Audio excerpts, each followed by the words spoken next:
So let's hear it for Steve Osborne. Steve? How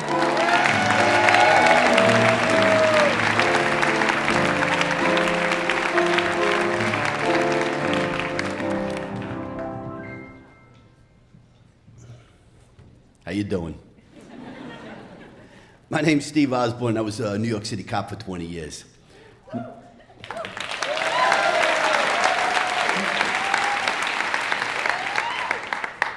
Now, a few years back, I was a sergeant in the fugitive division. Now, our job was to go out and hunt down and catch the most wanted fugitives. This was the greatest job in the world. I love this stuff. I used to love hunting these guys down, tracking them down wherever they would try and hide. You know, we'd find them, we'd catch them, jump them, handcuff them, and drag them in. It was loads of fun. I once tracked a guy down to the maternity ward while his wife was giving birth. Now, before you go, ooh and ah and all of that, he shot 5 people. When you start shooting that many people, I'll get you wherever I can get you. You know, all's fair. Now, we would start work at 4:30 in the morning, and I would come in, and the reason that we did that was because we wanted to catch you in bed, sleeping. You were tired, you were groggy, and you were less likely to go for a gun or a knife or try something else stupid. Now, when we would come into work, I'd grab my coffee, I'd sit at my desk, and there'd be a stack of warrants on my desk, like 5, 6, 7 of them, the guys that we were going after that day. And they'd usually be in priority order. The worst guy would be on top. Now, the guy on top this day was this kid by the name of Hector. Now, at the age of 26, Hector was already a hardcore bad guy. He'd been locked up a whole load of times, everything from like smoking weed to assault to robbery, criminal possession of a weapon, and his latest collar, an attempted murder. That was the one that I was concerned with. Turns out he gets into a beef with a guy, pulls out a gun and shoots him. The guy didn't die, so attempted murder.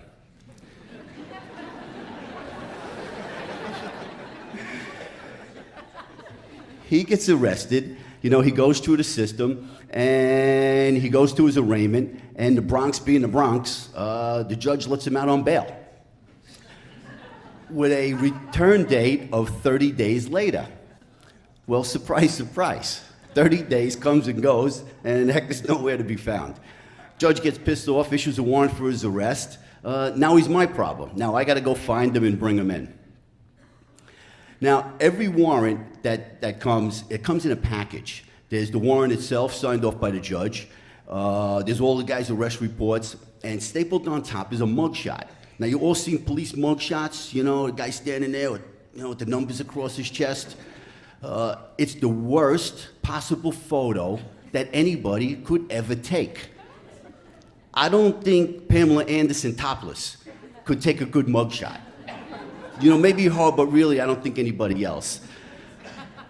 So I'm looking at this kid's photo, and he's sitting there, and he's looking at me, you know, and he's got the numbers across his chest and the profile with the numbers.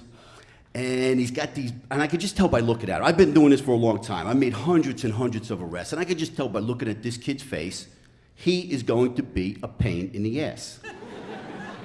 He had these little black beady eyes staring at me, and he had these high bony cheekbones and his pointy chin and his scraggly goatee and his pockmarked face, and he had a scar under his eye. It looked like he had gotten cut in a fight. Believe me, it was a face that only a mother could love. So now it's time to get to work. So I go through my checklist. You know, I got my vest, gun, backup gun, handcuffs, flashlight, all the tools of the trade. You know, everything you need for hunting down bad guys. So I get my team together. I got 6 very talented detectives, and we head out the door. And I got that spring in my step like, I love this stuff.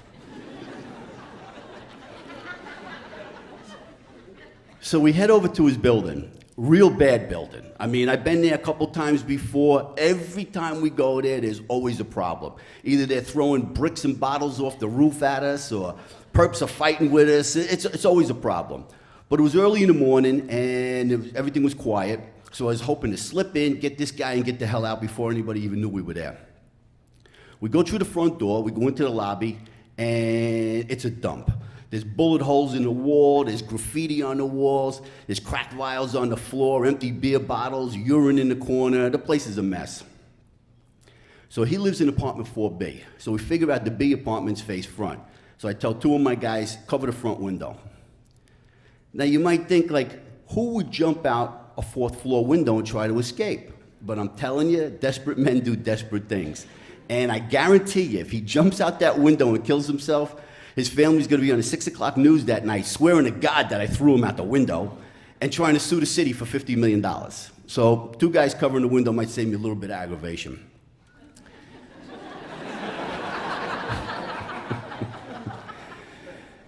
We go up to the apartment, and it's like it's choreographed. We do this every day. I take one side of the door, one of my guys takes the other side of the door, and we listen. And we're listening for anything, you know, voices, TV, radio playing, kids, a dog barking, anything that might give us a clue, you know, what we're walking into. So we listen for a minute, nothing, everything's quiet. So it's time to hit this thing. Now, the last thing I always do before we hit a warrant is I take the mugshot out and I study it. You know, I look at that face and you just commit it to memory. Because a lot of times you go into these apartments, it's dark, there could be a lot of confusion, the family may be fighting with us, somebody could be going for a gun or a knife, and there may be a brother, a cousin, an uncle, a nephew, somebody that looks just like them, so you want to know exactly what your bad guy looks like.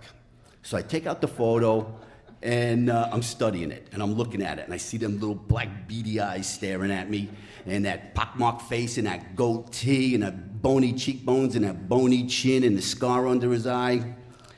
So I take the photo, I hand it off to the next guy. He does the same thing. Everybody passes it around, and I stick it back in my pocket.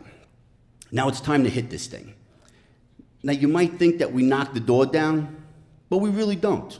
We knock.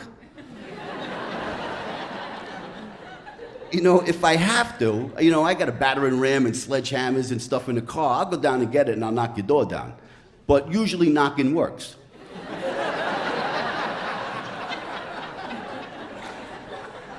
So I knock on the door. Listening, nothing. I knock a little louder, knock a little louder. Finally, I hear a woman's voice on the other side of the door. You know, who is it? What do you want? So we tell her, police, we got a warrant, open the door. So I hear on the other side of the door, click, click, click, click, click. You know, she's got like 20 locks on this door. As she's doing that, you know, we're turning on our flashlights, we're unholstering our guns, and we're getting ready. The door opens up, and there's this little Hispanic woman standing there with this pink, fluffy robe and these little pink, fluffy slippers. She's like late 40s, early 50s, and I tell her, I says, police, we got a warrant, we're coming in. And we kind of push our way past her. So we go into the apartment and we do our thing. And we're going from room to room. We're tearing the place apart. You know, we're flipping up beds, we're tearing clothes out of the closets. And the reason that you do this is because these guys will hide in on the tiniest, most unbelievable places. So you gotta be thorough. So we're tearing the place apart looking for them, no sign of them. I go back out to the living room and I grab Mom. And I says, Ma, I says, where's Hector? I gotta talk to him. And she looks at me with this kind of like confused look on her face. And she says to me, she goes, my son's dead. So my first reaction is, bullshit, don't lie to me. You might think that I'm being a hard-on, but I'm not. Believe me when I tell you, I've had little old ladies with rosary beads and Bibles in their hands swearing to God that they haven't seen their little Johnny in months. Meanwhile, the prick's behind the bedroom door with a butcher knife waiting for us to come in. You know, it's dangerous work, and I trust nobody. So I tell her, I says, look, you're not helping him. Tell me where he is. Don't make me hunt him down out in the street. That's how things happen. Tell me where he is, or get him to turn himself in. With that, the daughter comes out of the bedroom, and she grabs her mother, and they kind of like interlock their arms, and they're kind of like hugging each other. They're scared. They're nervous. You know, it's understandable. The cops are busted in their house early in the morning, tearing the place apart.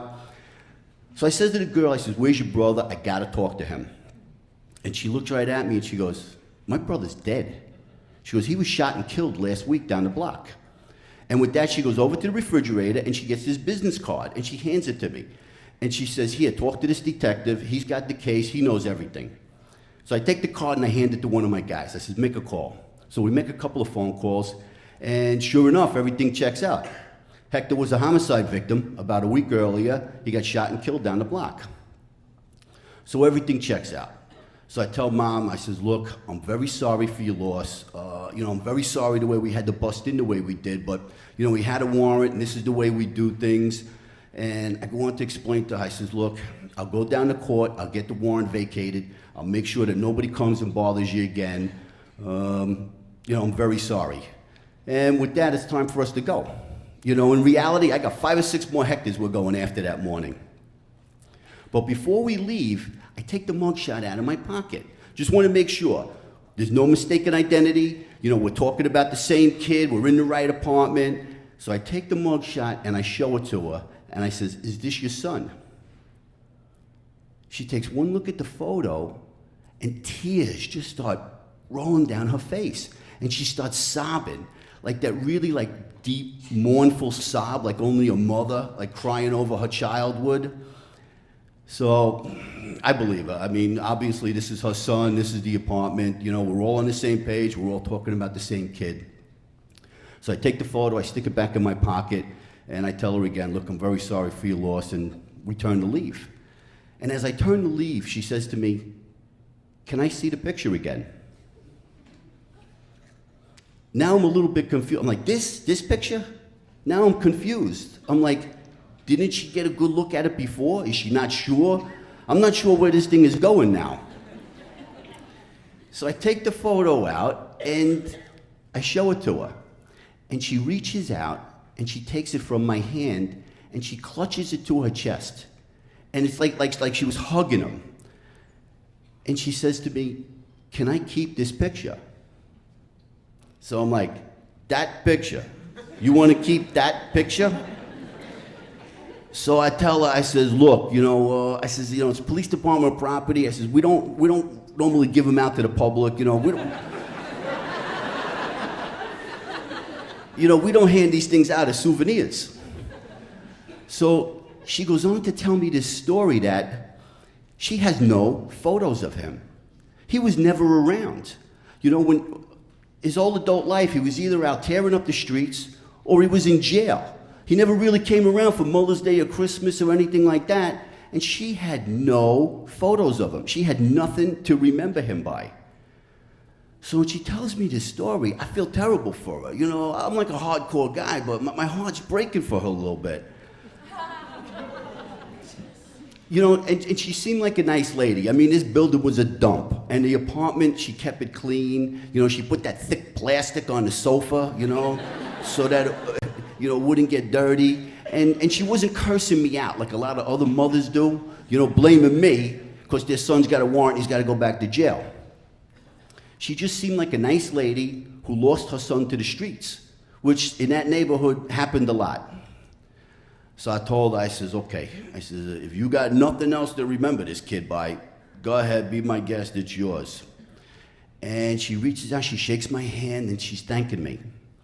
And with that, she's clutching her robe shut, and she had those little pink fluffy slippers, and she shuffles across the room. And she goes over to this bookcase against the wall that had all these family photos, in these nice silver and gold frames. There was Grandpa in his World War II uniform, and wedding photos, and graduation pictures, with the cap and the gown. And very lovingly and very tenderly, like only a mother would do, she took that mugshot and she placed it right in the middle of those family photos. Thank you very much.